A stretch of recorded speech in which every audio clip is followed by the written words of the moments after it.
হ্যাঁ সোনালি বল, মাসি কেমন আছে? মা ঠিক আছে, আগে তুই বল দিদি কেমন? ওই একই রকম রে। তবে আসানসোল থেকে যখন কলকাতায় নিয়ে এসেছি তখন সুস্থ করে তবেই বাড়ি ফেরাবো। সেরে যাবে, ঠিক সেরে যাবে। সবকিছু ঠিকঠাক থাকলে বৃহস্পতিবার। আমাকে জানাস কিন্তু। হ্যাঁ জানাবো। ঠাকুরকে ডাক ছেলেটা যেন আসে। অত ভাবিস না তো, সব ঠিক হয়ে যাবে। গুড মর্নিং দিদি ভাই, 7:15 বেজে গেছে কিন্তু।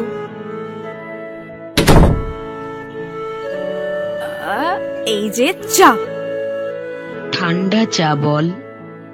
সকাল সকাল শুরু করলি তো? আর তো কটা দিন দিদি ভাই, তারপর তো জঘন্য। সারাক্ষণ খালি বাজে বাজে কথা। ওভাবে একজন নিচে একজন উপরে ওরম ভাবে কথা বলা যায়? একটা প্রশ্ন করব ম্যাডাম? দুতি আমার নাম। আর প্রথমত ওই ম্যাডামটাকে বাদ দিতে হবে, আর দ্বিতীয়ত ওই আপনিটাকেও বাদ দিতে হবে। এবার যদি আমি তোমাকে সজল বাবু আর আপনি দিয়ে কথা বলা শুরু করি, সেটা ভালো লাগবে শুনতে? বলো কি বলবে? হ্যাঁ পূর্বাদি বলো। কি রে, এখনো তো দেখতে পাচ্ছি না। তোর কাছে কোনো ছবি আছে ওর? হ্যাঁ পাশেই আছে, ভিডিও কল করি। সে কি রে, এসে গেছে একবার জানাবি না? আমি এখানে হাঁ করে রোদ্দুরের মধ্যে দাঁড়িয়ে আছি।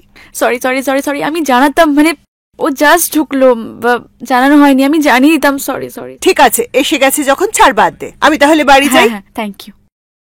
দিদি ভাই, উপমা করবো না ডালিয়া করবো? যা হোক কিছু কর না, বেটে যাওয়া নিয়ে তো কথা।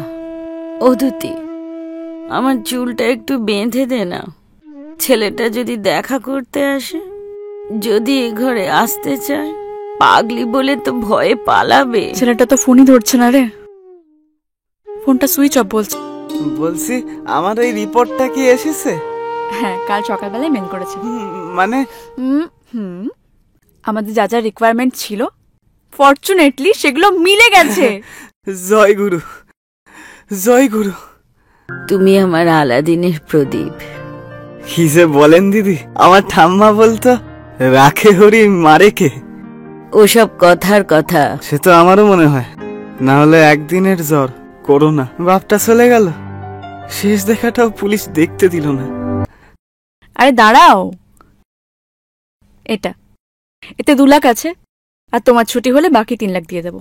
হ্যাঁ, আমার বোনের বিয়ে হবে, দিদি ভাই সেরে উঠবে। আমার একটা কিডনি এত উপকারে আসবে জানলে, আমার বাপটা বিনা চিকিৎসায় মরতো না।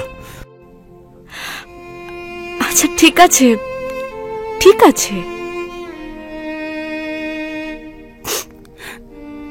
ঠিক আছে।